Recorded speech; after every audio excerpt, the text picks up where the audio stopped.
Hello, everyone. Thank you for tuning in today. I am Megan Doherty from One Stone Creative, and I have the pleasure of talking with Lisa Baker of AuthenticPartnership.rocks. Lisa, thank you for joining me. Thanks for inviting me, Megan. I'm really excited to chat with you today. Perfect. Now, for anyone who doesn't know, Lisa Baker is absolutely past mistress in the art of influencer and partner marketing. She has the tools, the tips, the strategies, absolutely everything that you need to know to connect with other people to help grow everyone's business. So, Lisa, tell me a little bit about just you and your business and what it is that you do. Yeah, so I do marketing strategy coaching and consulting for entrepreneurs and startups on partner marketing, which we'll get into details of what that includes, but basically anything where you're partnering with somebody else to help spread the word about your business. And I really love it for two reasons. Number one, because it's based on relationships. It's collaborative. And when you do it right, to me, it's really a breaking down of the hierarchy and the pushiness of a lot of marketing mindsets. It's all about finding the right fit and finding the right collaboration and finding the right people and connecting with the right people. Mm-hmm. And so I really love that. But I also love it because at the same time, it is hands down the most effective type of marketing you can do. It is the fastest, simplest path to more revenue. And I love that because ultimately that's what people really need, that's what marketing should be about. And so much of marketing is kind of working around that, and just more about just kind of getting out there and doing nice things and kind of being visible. And that's all great, but that doesn't necessarily lead to sales. And so that's what I love about partner marketing is it's really your fastest path to more sales. And so it's really, really valuable for entrepreneurs. And I think you're touching on a really important point and maybe a misunderstanding that a lot of people have about partner marketing. Because I know before, I learned from you what it actually could mean. I always thought partner marketing was just what you did when you had a big business already and you got affiliates to sell your programs or services for you. And that was like what partner marketing is. But you think it's a lot more than that. And I'd like to hear about that. Yeah, well, there's so many different ways to structure a partnership. So, and I actually got my start in partner marketing, as you know, through that kind of JV partnership, so affiliate commissions and that kind of thing, which, is great. And it can be, really good and mutually beneficial. But, it can also be co-promotions with other businesses. It can even just be advertising. It can be doing, partnerships with influencers like giveaways and discounts. It can be giving away content and speaking, even like what we're doing right now could be it is partner marketing, The key with partner marketing is that it feels good for both of you. You're both adding value and it's mutually beneficial. Mm-hmm. That is the biggest thing. It's a partnership where everybody is getting something, everybody feels good. And ideally everybody walks away thinking, gosh, that was what a steal for me. That's what you really want. You want all your partners to walk away feeling like that was such a steal while you walk away feeling like the same thing, Yeah. And I think you're not just talking about, like you as a business owner and the partner, but also everyone's audience as well. Oh yeah. Yeah, of course. Yeah, exactly. It's such a way to add value to other businesses, to other people and to the world. And it's also such a great way to, to really recognize the value that you are offering, which, a lot of people don't really know. I think particularly like early stage entrepreneurs. I talk to so many people who are, they're doing this am I allowed to cuss in this podcast? Yeah. You can cuss. This fucking unbelievable business and they don't even know how to describe it. They're just, and they leave out the most important parts. I'll just give you an example. Like I have I run a mastermind for mom entrepreneurs, and there's a woman in our mastermind who has this incredible, it's like soaps and body scrubs that she makes by hand. Okay. Nice. So that's cool. But everybody and their brother has a fucking body scrub, it's not that uncommon, but and I can't even, I want to say the name. We'll have to post a link later. Don't worry, we'll pop a link below. Yeah, I'm forgetting the name of her company right now. But the really cool thing about her scrubs is that she's a Black woman, and all of them are modeled after a different port that was a center of the slave trade. Oh, wow. And the materials, so like she has one that's based, I can't even think of one of the cities, but she has one that's based on one of the cities. And so the materials that she uses in her scrub, the additions, the scrubs and all of that is stuff that's from that location. And then she has like the stories of these different cities, as part of her scrubs. That's the story of her business. And when she talks about her business, she doesn't even mention that. She's just like, oh yeah, I make body scrubs. It's just like, what are you doing? You're leaving out the coolest thing. And when you have something like that that's really unique, that really is bringing value to the world in a surprising, unique, delightful way. Delightful isn't really the right word to use about that kind of thing, but it's educational, and it's powerful and it's important. Yeah, and effective and evocative for people, and really. Yeah, exactly. That kind of thing has intrinsic value in itself. And when you can communicate that to a potential partner, people cannot wait to talk about you. They cannot wait to share about you. I mean, like I said, I can't even remember the name of her company, and I'm sitting here talking about it. I wasn't even planning to mention her, but she just came to mind, It's okay. The links are going to be present when Yes, we publish exactly. this. Absolutely. And yeah, I'll just say right now, hey, go check out and buy some body scrubs, everyone. Yes, yes. I better uh, warn her. yeah, well, you kind of, I was going to ask this a little bit later, but you kind of brought up the idea of being new and not really knowing your story. And that is such a stopping point for people approaching partners. So Mhm. kind of when you feel like a nobody, how do you even approach someone who's like a leader in your space or has a lot more influence or authority than you do? How do you even start that process of thinking about doing that? Yeah, this is my favorite question. And honestly, this is, I think, what I do differently in the world of partner marketing, because there are a lot of people, well, not a lot, but there's a good number of people who teach at least about influencer marketing, affiliate marketing, that kind of thing, who will teach you how to approach, famous people. And I say famous in quotes because there are a lot of people who are famous, in the online space or in their particular niche. They're not household names. They're not famous in the real world. But God, let me tell you, if you talk to them, you sure would think they're fucking famous because, some of them really have a head on their shoulders. And I don't necessarily mean that in the nice way, but not mentioning any names. But so a lot of people will tell you that before you dare to approach these gods of influence, you need to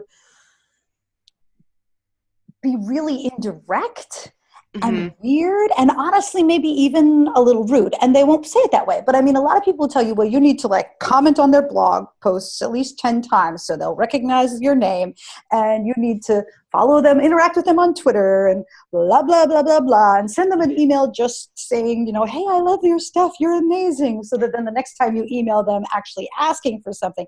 And don't get me wrong, there's nothing wrong with any of that, particularly if you legitimately, honestly admire someone. Hmm. And honestly, when you're looking for partners, the first people you should look to are the people that you already admire, the Yeah. people that you already follow, the people that you're already commenting on their blog posts all the time just because you think they're fucking awesome, you know? But if you want to do like an effective and a big partner promotion strategy, you're going to need to reach out to a lot of people that you don't already know. Hmm. And you're going to need to do that without waiting for someone that you already know to introduce you. Now, if you're just trying to do a real slow thing, you can do it just purely through people you know. You can do a very gradual Hmm. grassroots thing through word of mouth. Me personally, if somebody's hiring me to help them with partner marketing, whether as a coach or as a done for you service, I don't want it to be slow because I want them to get their fucking bang for their buck, So my Yeah. goal is always to double my clients' audience within a few months at most. Hmm. And that means I taking big risks and going after people that you wouldn't normally feel like you can. well, but that's the thing. You do feel like you can. But Hmm. yes, people that you don't already know, people that you don't necessarily already have a Hmm. relationship with. And I really, really hate the mindset that you have to do all this setup first, Hmm. because, and this is something a friend of mine talks about a lot. It's very, it's the indirectness of that is actually very inauthentic. Hmm. And, it's kind of like that guy that won't admit he has a crush on you, and he just keeps wanting to hang out with you, and he's like, hey, well, let's do lunch or something, and you're like, is this a fucking date? I can't tell, because he won't come out and say it, and it's really fucking annoying, and you really wish he would just come out and say it so you could just say, no thanks, I'm not interested, now go away already, Yeah. But it's so awkward, especially if you're not interested, to be like, is this a date? Because if it is, let's say it's not. Yeah, the whole approach is insincere. It's exactly. Yeah, it's insincere, it's inauthentic, and it's dumb.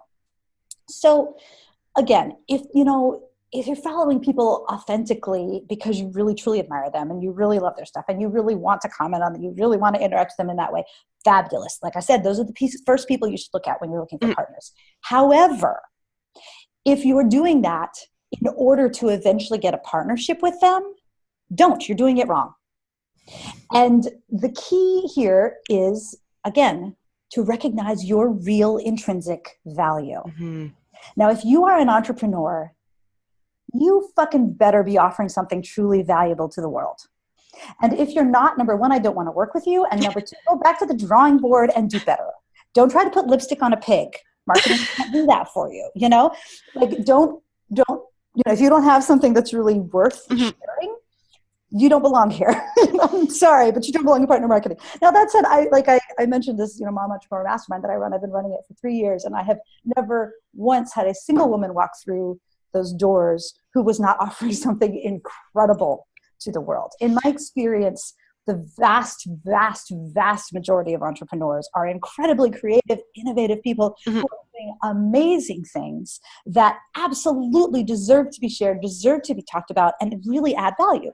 And so the key to partner marketing, and particularly to approaching somebody in you're a total nobody, is to understand what your value is and to learn how to communicate that.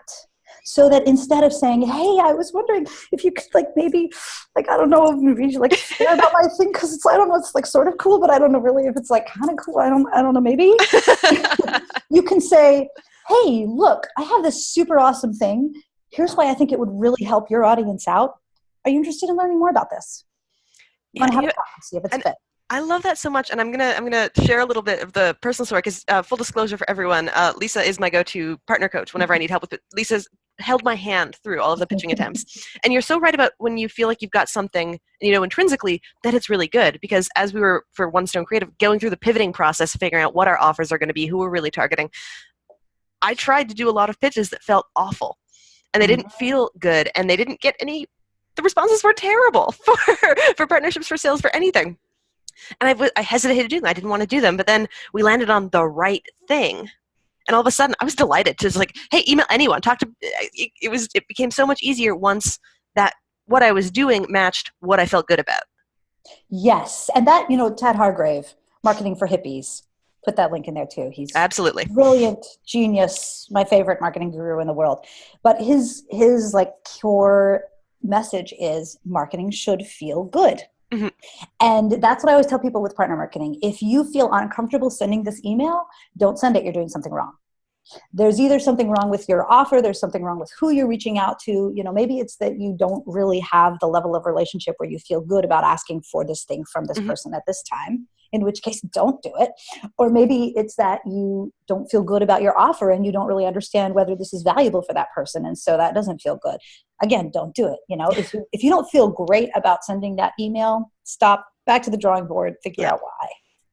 Okay, that is amazing. And let's then kind of from that get into a little, because you've got 5 different types of partners that you could potentially be sending these emails to.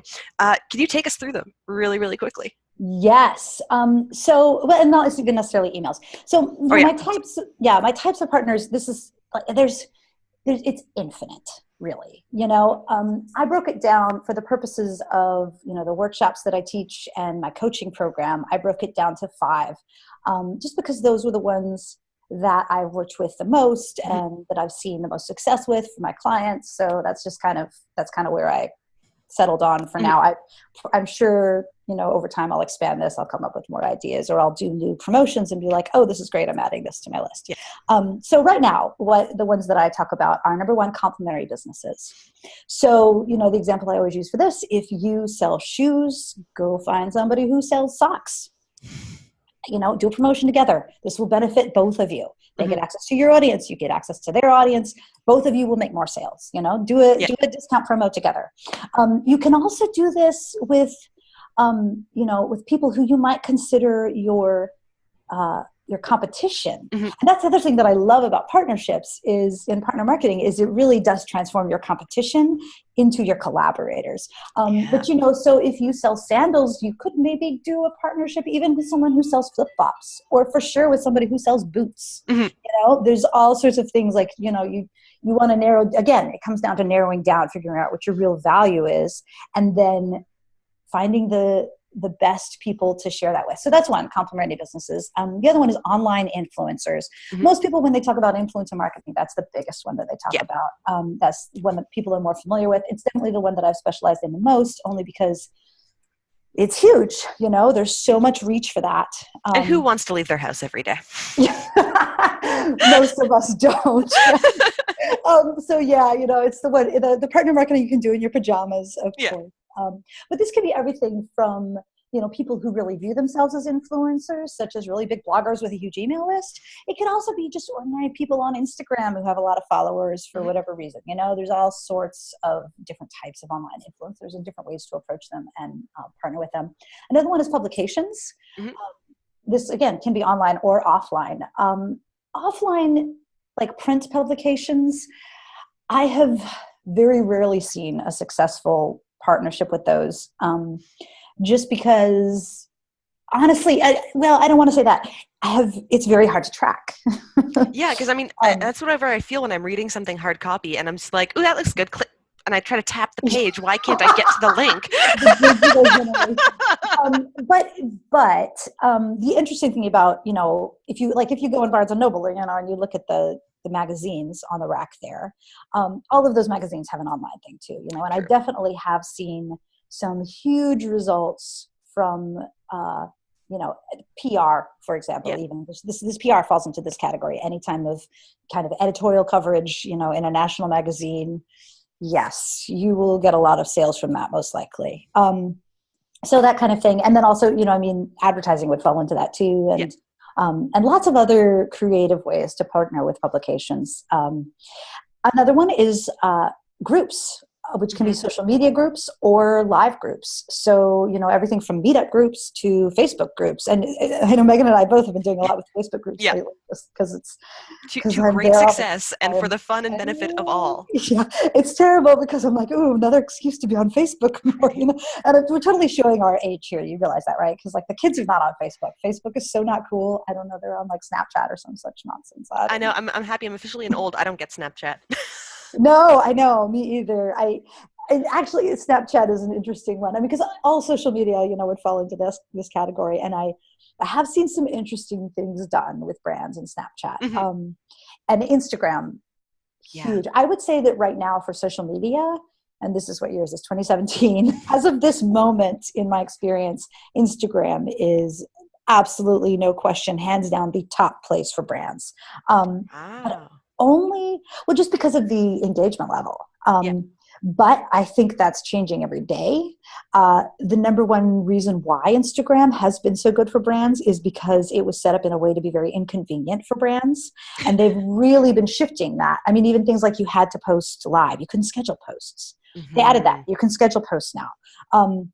That's one real basic example, and then you look at like somewhere like Twitter, which I describe Twitter. I know so many people who are like, I need to get on Twitter. And I'm like, no, Twitter is nothing but a fire hose of a bunch of marketing machines, literally like machines, not even live people, just spouting out all of this promo nonstop. But then at the same time, I've had clients who built their whole brand on nothing but Twitter. Mhm. So all of this, and then again, even like meetup groups. Meetup is a great place particularly if you have a live thing. Or sorry, an in-person thing. If you have Mhm. something that you cannot sell online or that you'd rather not sell online, you can just go to meetup.com and find all the partners you need right there. Yeah. And then conferences and events is the last one. And that one, you know, I've seen really varied results for that. Hmm. I think it works really well for a thought leader type of entrepreneur. If you speak at a conference, especially even a little workshop, but if you're like a Yeah. keynote speaker, oh my God, that's huge. But if you're buying a booth at a event, I've seen very mixed results with that, Hmm. for brands that sell like physical things. So, but yeah, those are the 5 types. So complementary businesses, Hmm. online influencers, publications, groups of all kinds, and live events. Okay, and kind of within that and of course, as you say, there are exceptions and there's other ones, but that's kind of the overall scope of the ways you can conceive of partners. Yes, yeah. Yeah, well, really, that's the scope of like the types of places you can look for. Okay. So if you want to find a bunch of online influencers, you can even focus that to a specific, so say I want to find a bunch of people on Instagram, Hmm. then you're going to use keywords and hashtags. You're going to look at who people are following. Like you're going to find, a key person and then look at who they're following and search among those people and, and da, da, da, da, da. You're going to Yeah. set your criteria for, I want people who have this number of followers and who talk about this kind of things and da, da, da, da, da, and then you reach out to all of those people. So it used to be like you used to follow the money, but now you follow the attention. Yes. Well, yes, exactly. Yeah. It's harder to follow the money sometimes. A little bit, a little bit. Well, okay. I do want to be respectful of your time and the time of everyone watching, but you've got an amazing tool. You are the master of crafting emails, particularly for these online influencers. Talk us through your how to send an email to someone who may not know you strategy and the things that people should remember when they're doing that. Okay. This is my other favorite Yeah. question.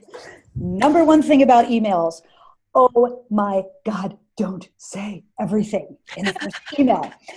So I have a couple of blogs that I almost never post on because I'm busy doing other things. But Mhm.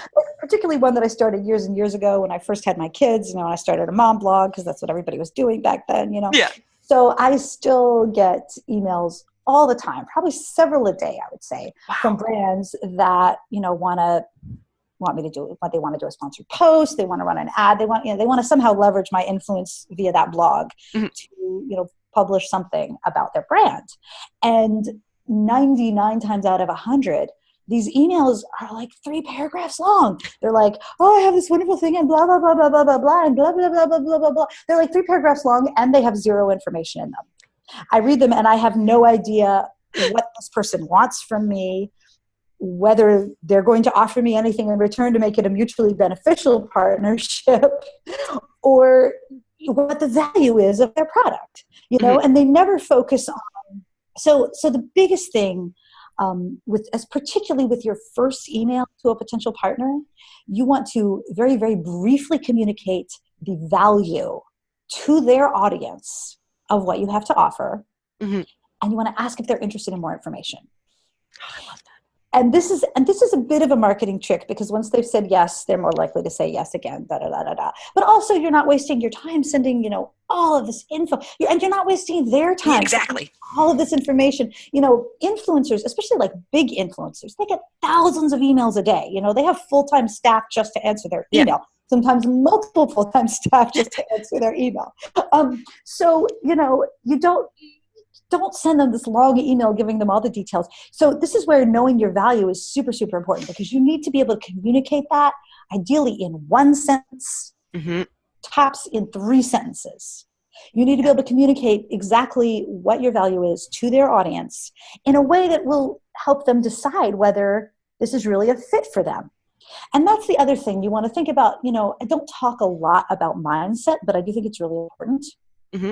And your mindset when you're sending this email should not be, I got to convince him, I got to convince him, I got to convince him. You never want to convince in marketing. Marketing is never, ever, ever, ever about convincing. Okay? Marketing is about getting in front of the right people Hmm. and deciding together if it's a good fit. So that is what you want to be thinking about when you're sending this email is, do you think might be a fit? Do you want to learn more? And Yeah. so I always tell people, the first sentence of your first email should be some kind of honest, legitimate, you know, compliment isn't the right word, but something authentically telling them why you would want to partner with them. Like, Yeah. it should be about them, but not in a flattering kind of way, in a really honest kind of way. Like, hey, I've heard great things about you, or, I love this blog post that you wrote, whatever. But again, don't lie, don't make shit up, don't pretend. Like, if you don't admire them, you shouldn't be pitching them. Yeah. Okay. So, if honestly, if you don't admire something about them, just don't even bother. Don't even bother. But if you do honestly admire them, then, tell them a little bit about why, be like, hey, I really love your work on this topic, or whatever it is, Yeah. Especially if you took that kind of the way they influenced you and did it to apply something, I'd imagine that's a good way. Is like, hey, from this thing that you did, I learned. Oh yeah. Yeah, totally. But you can definitely include that. If it's true. If it's true. Never line when you're trying to set up a partnership. It's baseline, guys. Don't lie. This is like a baseline for life. So, and again, if you're, it's not unusual for me to send 100 pitches a day to potential partners. So that's not usually my lead, because I haven't supplied stuff that I've learned from 100 people in a day. I just haven't. Like, Yeah, fair. I don't work that hard, But again, if you're doing the more slower thing, where you're only reaching out to people that you have followed for a while, that you have learned from, then yes, absolutely. Cool. And then, your second sentence should be, hey, I'm doing this thing. Here's why I think it might be valuable to your audience. And then your third sentence is, is that something you think might be interesting? Can I send you some more info about it? That's it.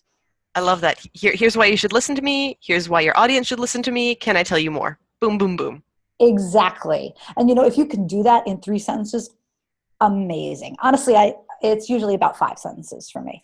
You need a couple more phrases than that usually, but super, super short is really how you want it. And then you only are going to email more with the people who write back. A lot of people are going to ignore that first email. My average is around 30% response to that first email, which is great. For cold pitches to random strangers who are famous, I'm pretty pleased with that. 30%, that's very, very good. Yeah, exactly. And I get higher if I do a follow-up, but I rarely do a follow-up. Sometimes I'll do a second round, of just, hey, did you see this email? Would love to, do you think this might be interesting? Usually I only do that with the people that I really, really, really like and think would be a really great fit. But sometimes I'll do it for everybody, it just depends. And then it depends on how aggressive I'm being with that particular promotion, I guess. Aggressive is the wrong word, but how, Yeah. You know what I mean. We know. Yeah. And I'm just going to, if you'll forgive me and allow me for that, be able to communicate your sentence in one value thing. I want to really quickly plug our mutual friend, Tanya Fox, because if you can't communicate your value in one sentence, you need to book a call with her. I'm going to put a link below. That's going to make Lisa's strategy work for you. Yes, exactly. And I do have some of that in my coaching program too. Good. Good. Some tricks there's a lot of tricks to figuring out what your real value is, or to developing a real value. So yeah, there's a lot of techniques for that. Fantastic. So, Lisa, this has been amazing. You have given so much good info, so many strategies, an email formula. How can people get in touch with you, learn more, and start paying you for this amazing stuff that you teach and that you do? Yes, authenticpartnership.rocks, as Megan said at the beginning. And there's a link to coaching. You can go straight to authenticpartnership.rocks/coaching. Want. And I of course do a free call where I'll help you evaluate where your marketing's not working. But I also have a strategy call that is $40 plus pay what you want. Pay what feels good, actually, is what I call it. I want you to, where you think about what the value is for you. And I added that because I wanted it to be really accessible. That's like really important to me. And then I have a 6-month coaching program that's $400 a month. Fantastic. Lisa, thank you so much. And I know you're going to keep doing great things, and I can't wait to see what they are. Thanks, Megan. All right. Take care.